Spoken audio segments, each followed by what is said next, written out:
Tak usah duk bimbang lah saya berkenaan dengan Rui Aibah tu. Boleh, tapi ya ada tapi saya.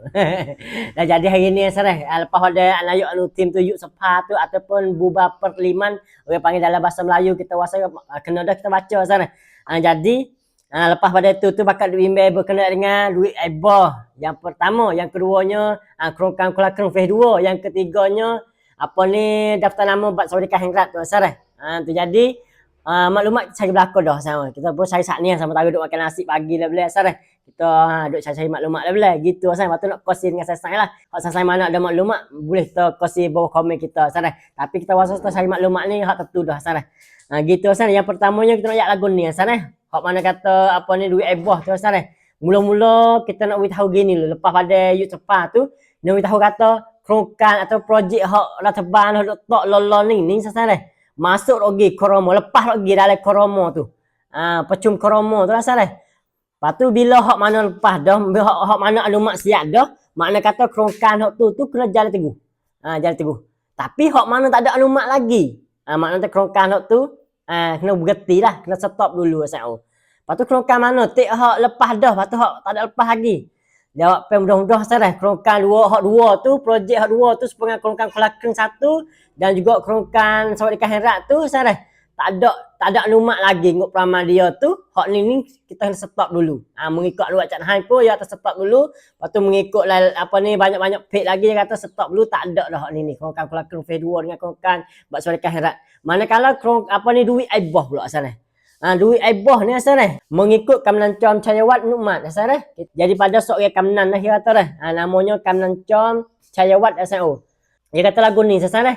Rui Aibah ataupun nguk peramaan hak Aibah ni sudah maksiat dah asal. Sudah maksiat dah bermakna kata Rui Aibah tu kita akan boleh. Tapi dia ada tapi pula asal dah. Tapi hak boleh tu asal dah. Boleh jadi tak boleh penuh. Boleh bukan duit bila ibu tak boleh penuh, tapi tak boleh semua orang. Sebab apa asal? Yawi lagu ni. Hak kita kena bimbangnya asal dah. Jumlah duit dengan jumlah orang semak ni, orang daftar nama ni asal dah. Kira kata tak ada sama asal. Tak ada bermolek. Kira kata tak cukup lek duit asal. Tak cukup dari mana tu. Maklumat kita bolehnya asal dah. Orang hak daftar nama semua tu 2,30,000 orang asal. Kalau mengikut duit tu dalam orang 2,30,000 orang tu kena guna duit semua 21,510,000 kok asal. Lepas tu lolon ni duit hak ada dah, dia hak anu maksiat dah 3 kali dah asal. Jadi duit tu 20 juta saja. Jadi duit hak tak cukup lagi tu asal dah. 10 juta lebih lagi lah kita buat tarah tu lah. Kita pun tak pandai baca juga. Kita tak pening juga dengan akun ni asal. Jadi nak ayat kata jumlah duit dengan jumlah orang daftar nama tu tak ada sama banyak asal. Kalau kira di segi duit dengan dikira jumlah orang ni asal dah.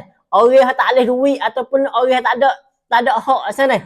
Jadi dia lekat lagi apa ni 1.2 sen rai. Juta. 1,200,000 lagi lah. Jadi macam tu lah sesat rekah mudah-mudah kata tu Kerongkang Kelakang tinggal, Kerongkang apa ni Bak Sawadikah Hengrat tu tinggal, ada lagi Kerongkang hak Rui Aibah tu asal dah. Boleh lah kata tu mengikut apa ni Kamnan Hasan ni kita sebut tu asal dah. Boleh tapi jumlah duit dengan jumlah orang tu tak ada sama banyak. Nanti tengoklah kerajaan nak apa ni apa raksakan tu. Apa ni Rata barak sakan tu sana dia nak buat macam mana sana. Kita nanti titik tam lah ya. Dia kata tu. Sekadar ni selesai. Wassalamualaikum warahmatullahi wabarakatuh.